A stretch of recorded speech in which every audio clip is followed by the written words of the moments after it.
This post is specifically because I got an ask in my mailbox requesting a bedtime story. So I thought I'd tell you possibly my favourite bedtime story that I made up. Not my favourite bedtime story of all time, there are much better ones out there, but this one belongs to me. And I thought I'd share it with you. It is up on my journal somewhere, so here we go. Tuck in, lie down, head on the pillow. And this is the story of the Corduroy Prince and the Nighttime Child. Once upon a time, in a faraway land, a place you won't find on a map, there lived the Corduroy Prince. He was only a small prince, but the tower that was his home was very tall, and the jungle that surrounded it was very deep and very dark. And the Corduroy Prince was on his own, which was perfectly fine during the day. The prince liked being on his own during the day, when there were books to read and toys to play with and things to build and games to imagine inside his head. But when the sun went down beyond the mountains and the moon rose up and the stars began to wink and sparkle, the prince felt that he was alone rather than on his own. And the Corduroy Prince felt lonely. He loved to look at the stars and would have liked them better if he could have watched them with another person.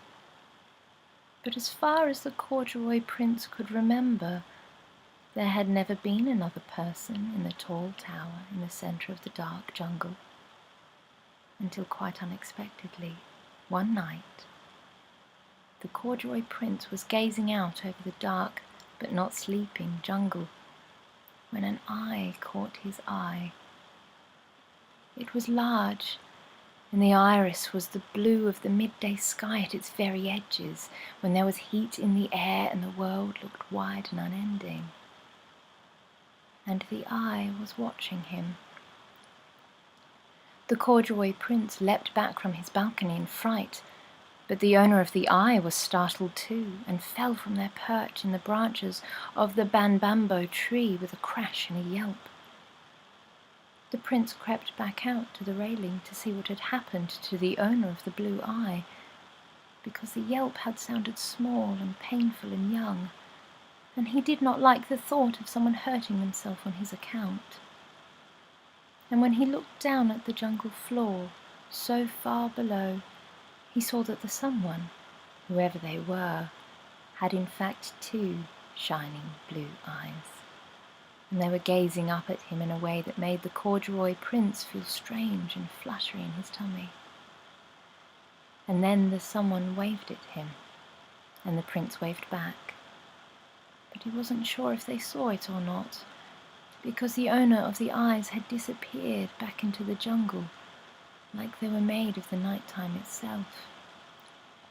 The next day the Corduroy Prince tried to read his books and play his games, but he couldn't stop thinking about the someone he had seen the night before.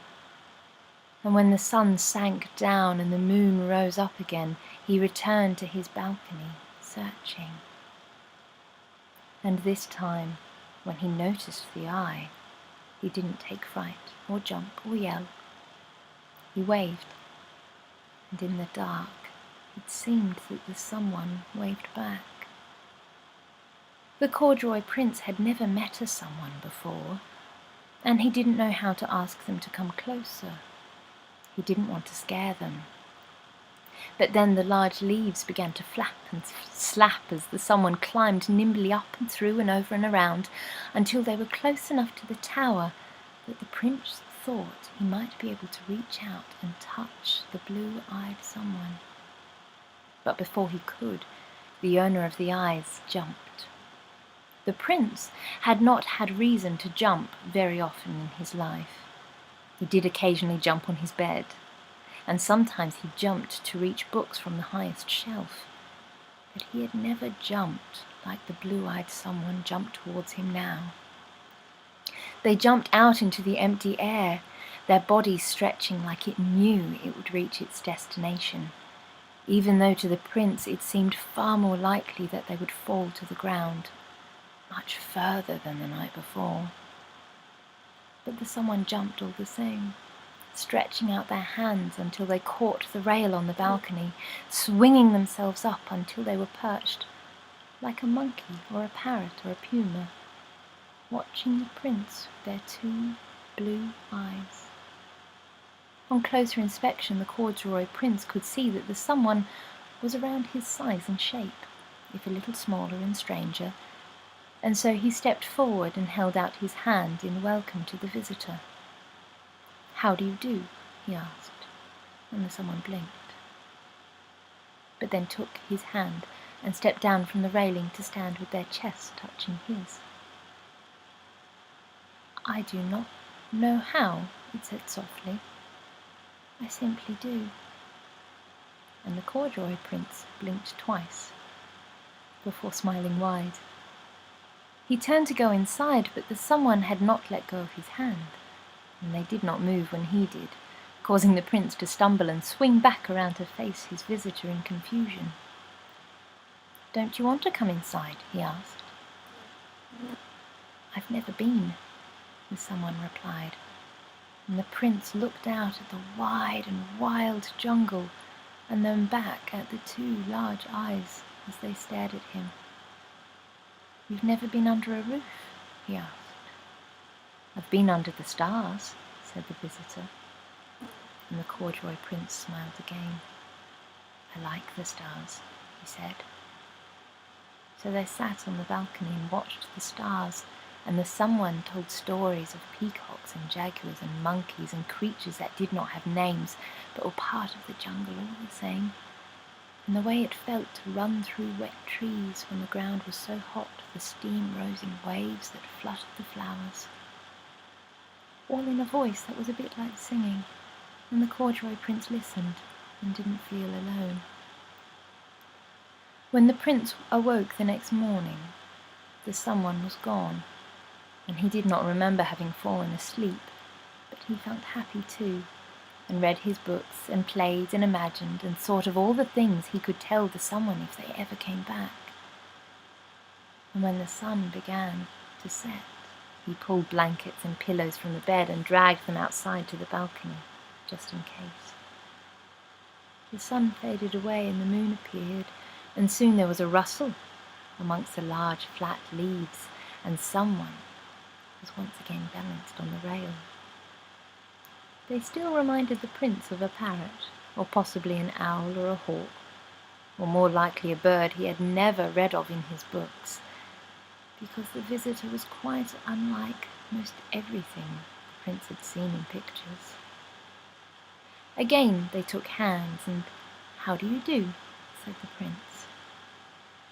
"I don't know, but I can teach you," the someone replied.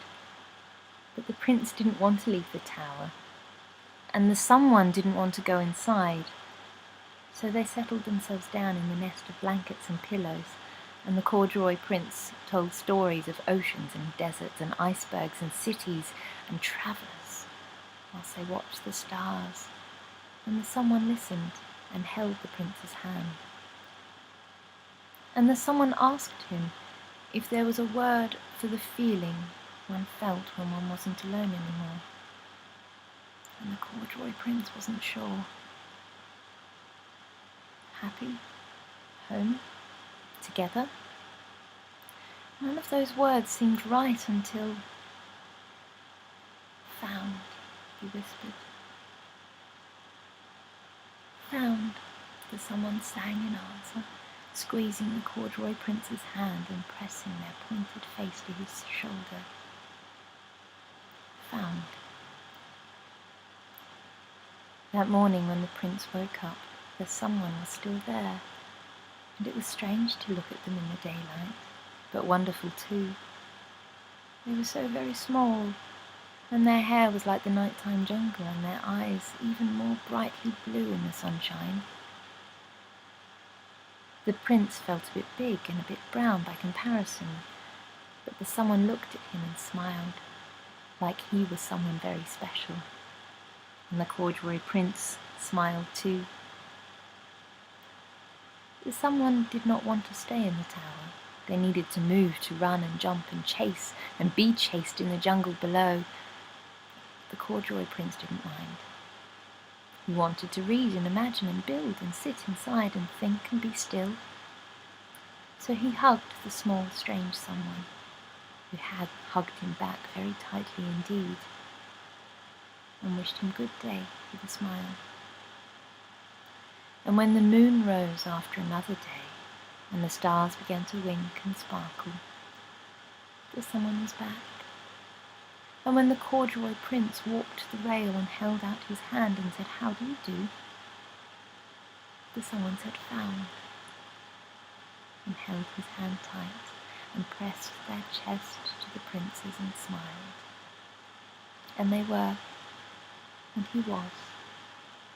And so the night passed, and every night after, with stories and sleeping and hands held in hands, underneath stars, in a tower, in a jungle, in a faraway land, a place you won't find on a map. And that's the end of the story. So to the person who sent me that ask, I hope that worked, and I hope you sleep well. Good night.